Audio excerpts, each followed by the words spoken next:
Gross domestic product, GDP, is an economic indicator that measures the total value of all goods and services produced within a country in a given period, usually a year or a quarter. It serves as a comprehensive indicator of a country's economic performance and activity. GDP can be calculated in three ways: by measuring expenditure on final goods and services, by adding up the income generated by the production of these goods and services, or by adding up the value added in the production of goods and services. It provides a basis for numerous economic decisions and policies and helps to assess the economic health of a country. The acronym GDP stands for Gross Domestic Product. The term is made up of the parts gross, domestic, and product. Gross, this indicates that no deductions for depreciation, i.e. depreciation of fixed assets, have been made in the calculation. It represents the total value before deduction of these losses in value. Domestic, this word refers to the geographical boundaries of a country. Economic activity is only taken into account within these borders, regardless of whether it is carried out by domestic or foreign actors. Product, this refers to the sum of all goods and services produced within the country. Taken together, these parts result in the term GDP, which describes the total value of all goods and services produced within a country in a given period. GDP explanation, history of the concept. The concept of GDP has its origins in the 1930s, developed in response to the need to quantify and understand economic activity during the Great Depression. The Russian-American economist Simon Kuznets played a central role in the development of the first comprehensive national income accounts, which were a precursor to modern GDP. In 1934, Kuznets presented a report to the U.S. Congress that laid the foundations for the measurement of national income. This was a crucial step towards the systematic collection of economic data to guide macroeconomic trends and policies. His work led to the introduction of the concept of the National Income and Product Account, NIPA, which later served as the basis for the development of GDP. After the Second World War, GDP was further promoted as a standard measure of economic performance in various countries by the Bretton Woods system and by international organizations such as the International Monetary Fund, IMF, and the World Bank. Today, GDP is the predominant measure of economic performance worldwide and an essential tool for economic analysis and policy making. GDP is determined to provide a comprehensive overview of a country's economic performance within a given period. It fulfills several important functions. Measuring economic growth, GDP makes it possible to track the growth or contraction of the economy over time by capturing the total value of all goods and services produced. Rising GDP indicates economic growth, while falling GDP can indicate an economic recession. Comparisons between countries, GDP serves as a basis for comparing the economic performance of different countries. It enables an assessment of how well or poorly an economy is performing compared to other global players. Political decisions, governments use GDP to make economic policy decisions. If GDP falls, measures such as stimulus packages or interest rate cuts can be taken to boost the economy. A growing GDP, on the other hand, can give cause to consider inflation controls or cutting back on government spending. Investment decisions, investors use GDP to assess the stability and growth potential of an economy. Robust GDP growth can signal a favorable investment climate. Estimate living standards. Although GDP does not directly measure living standards, higher per capita GDP often indicates a better overall standard of living for the population, including higher incomes and better access to resources and services. Determining GDP therefore provides economic researchers, politicians, and investors with important insights into the state and dynamics of the economy, which is essential for planning and executing economic strategies. Gross domestic product, GDP, is a monetary measure of the total market value of all the final goods and services produced and rendered in a specific time period by a country or countries. GDP is often used to measure the economic performance of a country or region. Several national and international economic organizations maintain definitions of GDP, such as the OECD and the International Monetary Fund. 6.7. GDP is often used as a metric for international comparisons as well as a broad measure of economic progress. It is often considered to be the world's most powerful statistical indicator of national development and progress. The GDP can be divided by the total population to obtain the average GDP per capita. Total GDP can also be broken down into the contribution of each industry or sector of the economy. Nominal GDP is useful when comparing national economies on the international market according to the exchange rate. To compare economies over time, inflation can be adjusted by comparing real instead of nominal values. When comparing GDPs between countries, differences in the cost of living can be adjusted with purchasing power parity, PPP. GDP per capita at purchasing power parity can be useful when comparing living standards between nations. GDP has been criticized for leaving out key externalities, such as resource extraction, environmental impact, and unpaid domestic work. Alternative economic indicators such as donut economics use other measures, such as the Human Development Index or Better Life Index, as better approaches to measuring the effect of the economy on human development and well-being. Sir William Petty came up with the concept of GDP, to calculate the tax burden, and argue landlords were unfairly taxed during warfare between the Dutch and the English between 1652 and 1674. Charles Davenant developed the method further in 1695. The modern concept of GDP was first developed by Simon Kuznets for a 1934 U.S. Congress report, where he warned against its use as a measure of welfare. See below under limitations and criticisms. After the Bretton Woods Conference in 1944, GDP became the main tool for measuring a country's economy. At that time, gross national product, GNP, was the preferred estimate, which differed from GDP in that it measured production by a country's citizens at home and abroad rather than its resident institutional units. See OECD definition above. The switch from GNP to GDP in the United States occurred in 1991. The role that measurements of GDP played in World War II was crucial to the subsequent political acceptance of GDP values as indicators of national development and progress. A crucial role was played here by the U.S. Department of Commerce under Milton Gilbert, where ideas from Kuznets were embedded into institutions. The history of the concept of GDP should be distinguished from the history of changes in many ways of estimating it. The value added by firms is relatively easy to calculate from their accounts, but the value added by the public sector, by financial industries, and by intangible asset creation is more complex. These activities are increasingly important in developed economies, and the international conventions governing their estimation and their inclusion or exclusion in GDP regularly change in an attempt to keep up with industrial advances. In the words of one academic economist, the actual number for GDP is, therefore, the product of a vast patchwork of statistics and a complicated set of processes carried out on the raw data to fit them to the conceptual framework. China officially adopted GDP in 1993 as its indicator of economic performance. Previously, China had relied on a Marxist-inspired national accounting system. GDP can be determined in three ways, all of which should, theoretically, give the same result. They are the production, or output or value added, approach, the income approach, and the speculated expenditure approach. It is representative of the total output and income within an economy.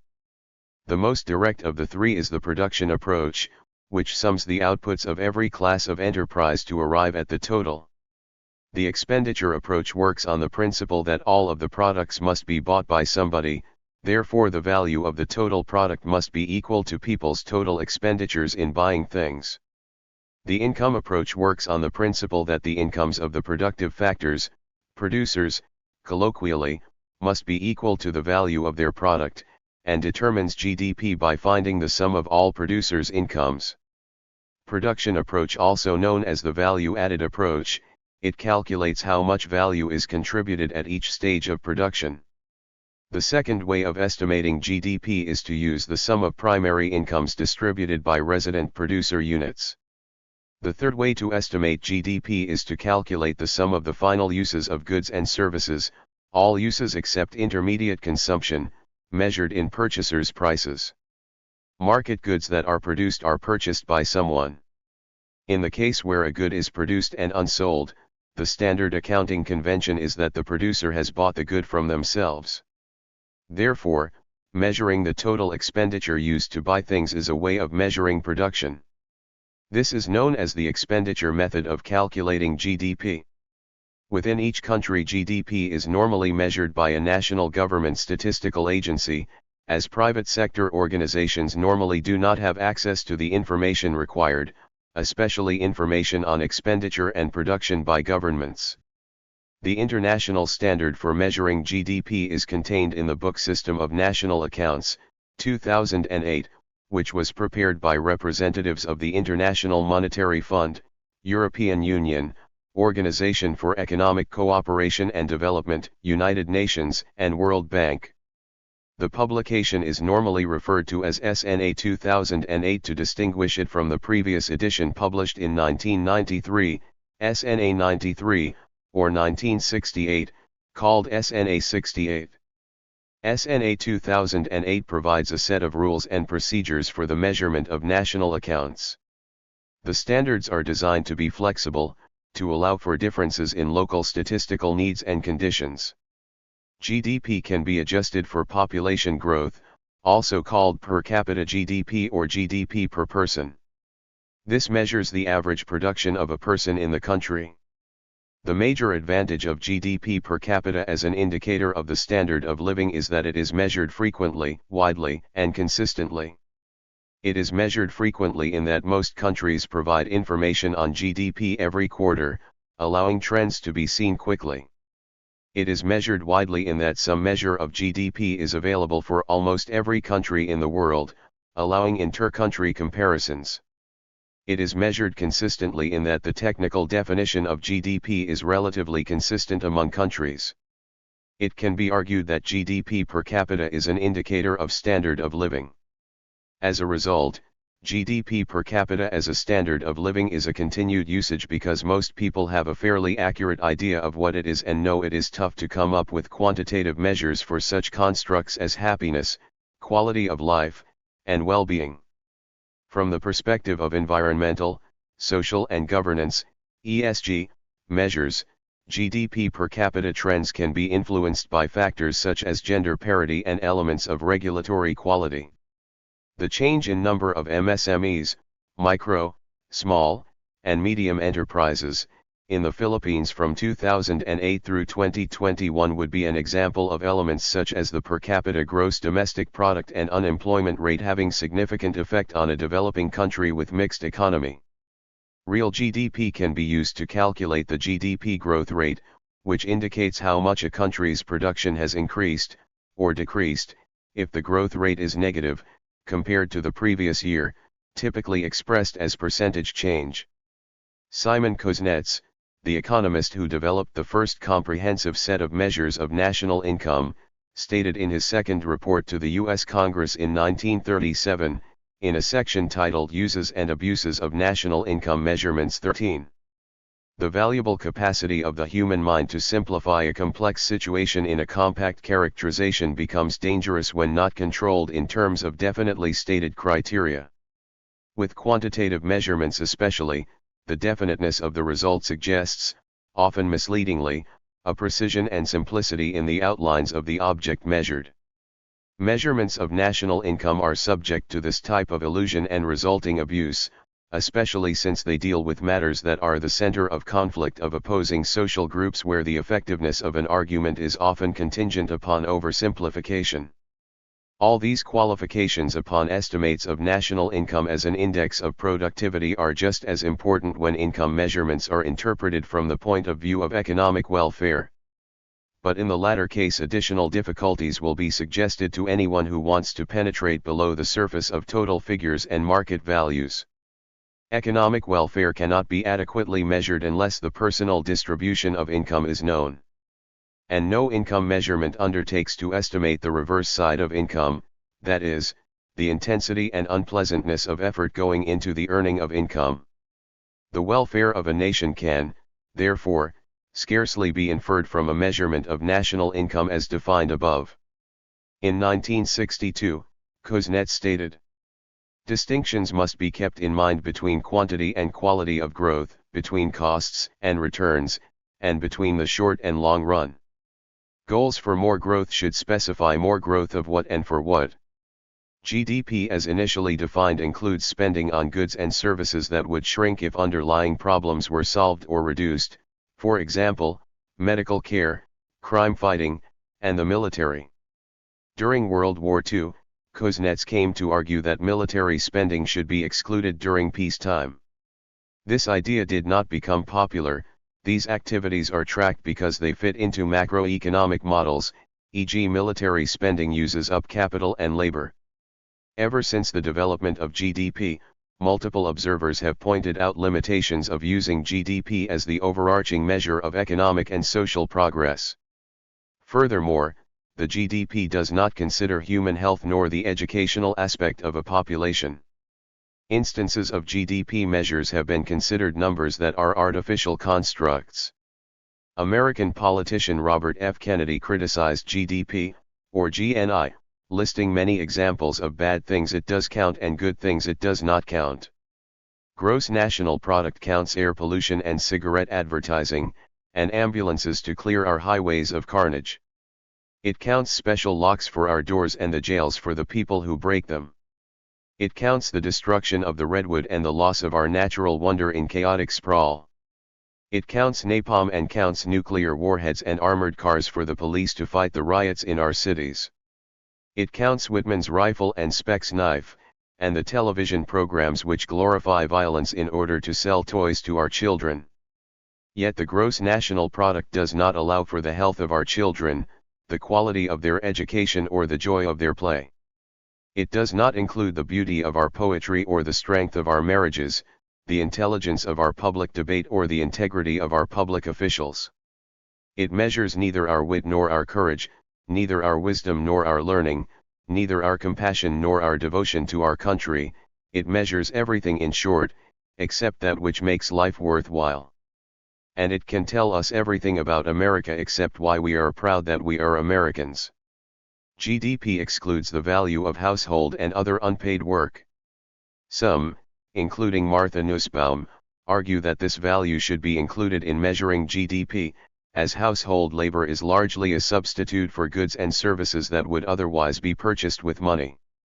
Even under conservative estimates, the value of unpaid labor in Australia has been calculated to be over 50% of the country's GDP. A later study analyzed this value in other countries, with results ranging from a low of about 15% in Canada, using conservative estimates, to high of nearly 70% in the United Kingdom, using more liberal estimates. For the United States, the value was estimated to be between about 20% on the low end to nearly 50% on the high end, depending on the methodology being used. Because many public policies are shaped by GDP calculations and by the related field of national accounts, public policy might differ if unpaid work were included in total GDP. Some economists have advocated for changes in the way public policies are formed and implemented. Some have pointed out that GDP did not adapt to socio-technical changes to give a more accurate picture of the modern economy and does not encapsulate the value of new activities such as delivering price-free information and entertainment on social media. In 2017, Diane Coyle explained that GDP excludes much unpaid work, writing that many people contribute free digital work such as writing open-source software that can substitute for marketed equivalents, and it clearly has great economic value despite a price of zero, which constitutes a common criticism of the reliance on GDP as the measure of economic success, especially after the emergence of the digital economy. The UK's Natural Capital Committee highlighted the shortcomings of GDP in its advice to the UK government in 2013, pointing out that GDP focuses on flows, not stocks. As a result, an economy can run down its assets yet, at the same time, record high levels of GDP growth, until a point is reached where the depleted assets act as a check on future growth. They then went on to say that it is apparent that the recorded GDP growth rate overstates the sustainable growth rate. Broader measures of well-being and wealth are needed for this, and there is a danger that short-term decisions based solely on what is currently measured by national accounts may prove to be costly in the long term. In 2013, scientists reported that large improvements in health only lead to modest long-term increases in GDP per capita. After developing an abstract metric similar to GDP, the Center for Partnership Studies highlighted that GDP and other metrics that reflect and perpetuate them may not be useful for facilitating the production of products and provision of services that are useful, or comparatively more useful, to society, and instead may actually encourage, rather than discourage, destructive activities. The number of obese adults was approximately 600 million, 12%, in 2015. Many environmentalists argue that GDP is a poor measure of social progress because it does not take into account harm to the environment. In the language of economics, everything comes down to its monetary value. In essence, GDP rewards behaviors that are detrimental to the environment. GDP also does not capture certain phenomena impacting citizens' well-being. For example, traffic jams could cause GDP to increase as there is a higher consumption of gasoline. However, GDP fails to consider citizens' well-being in terms of the quality of air due to air pollution from the traffic jams. Various alternatives have been developed. A 2020 study found that poor regions' GDP grows faster by attracting more polluting production after connection to China's expressway system. GDP may not be a tool capable of recognizing how much natural capital agents of the economy are building or protecting. In 2020, scientists, as part of a World Scientists Warning to Humanity Associated series, warned that worldwide growth in affluence in terms of GDP metrics has increased resource use and pollutant emissions with affluent citizens of the world, in terms of e.g. resource-intensive consumption, being responsible for most negative environmental impacts and central to a transition to safer, sustainable conditions. They summarized evidence, presented solution approaches, and stated that far-reaching lifestyle changes need to complement technological advancements, and that existing societies, economies, and cultures incite consumption expansion, and that the structural imperative for growth in competitive market economies inhibits societal change. Sarah Arnold, senior economist at the New Economics Foundation, NEF, stated that GDP includes activities that are detrimental to our economy and society in the long term, such as deforestation, strip mining, overfishing, and so on. The number of trees that are net lost annually is estimated to be approximately 10 billion. The global average annual deforested land in the 2015 to 2020 demi-decade was 10 million hectares, and the average annual net forest area loss in the 2000 to 2010 decade 4.7 million hectares, according to the Global Forest Resources Assessment 2020. According to one study, depending on the level of wealth inequality, higher GDP growth can be associated with more deforestation. 67 In 2019, agriculture and agribusiness accounted for 24% of the GDP of Brazil, where a large share of annual net tropical forest loss occurred and is associated with sizable portions of this economic activity domain. Steve Cohen of the Earth Institute elucidated that while GDP does not distinguish between different activities, or lifestyles, all consumption behaviors are not created equal and do not have the same impact on environmental sustainability. Johan Rockström, director of the Potsdam Institute for Climate Impact Research, noted that it's difficult to see if the current G.D.P-based model of economic growth can go hand in hand with rapid cutting of emissions, which nations have agreed to attempt under the Paris Agreement in order to mitigate real-world impacts of climate change.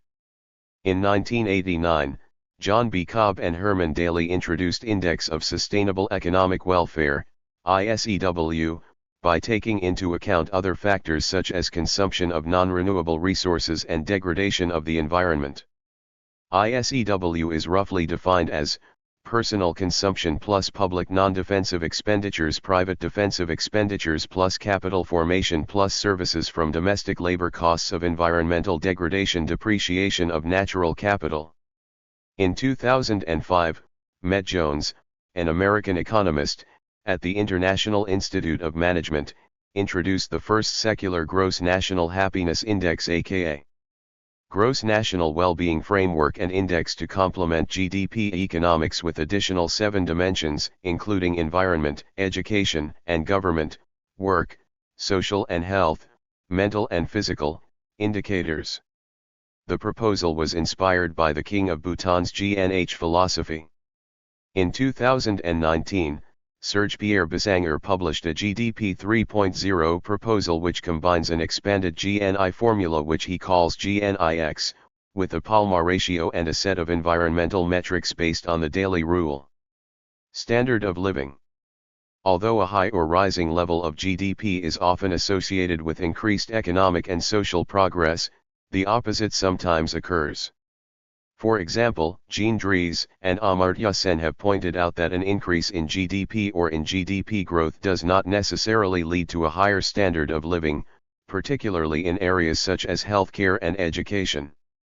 Another important area that does not necessarily improve along with GDP is political liberty, which is most notable in China, where GDP growth is strong yet political liberties are heavily restricted. GDP does not account for the distribution of income among the residents of a country, because GDP is merely an aggregate measure. An economy may be highly developed or growing rapidly, but also contain a wide gap between the rich and the poor in a society. These inequalities often occur on the lines of race, ethnicity, gender, religion, or other minority status within countries. This can lead to misleading characterizations of economic well-being if the income distribution is heavily skewed toward the high end, as the poorer residents will not directly benefit from the overall level of wealth and income generated in their country.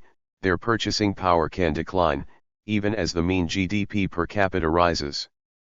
GDP per capita measures, like aggregate GDP measures, do not account for income distribution, and tend to overstate the average income per capita.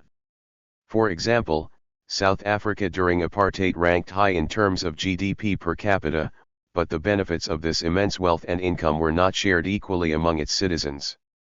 The United Nations has aimed in its Sustainable Development Goals, amongst other global initiatives, to address wealth inequality. GDP does not include several factors that influence the standard of living. An increase in GDP signals an increase in a country's economic activity. This indicates that more goods and services are being produced and consumed, which is typically associated with an increase in employment, higher incomes, and improved business investment. Rising GDP can indicate a robust economy and often leads to increased confidence among both consumers and businesses. It can also provide greater financial scope for public spending and investment in infrastructure and social services. When GDP falls, it means that a country's overall economic performance is declining. This may indicate a reduction in the production of goods and services, a decline in consumer spending, investment, or exports. A falling GDP is often a sign of an economic recession or slowdown and can lead to higher unemployment, lower incomes, and social challenges. It can also have an impact on economic policy, as governments may need to take action to stimulate the economy. The United States has the largest GDP in the world. It has led the global economy for many decades, which is reflected in its enormous economic output and its leading role in technology, finance, and other key industries. Thank you for watching this video.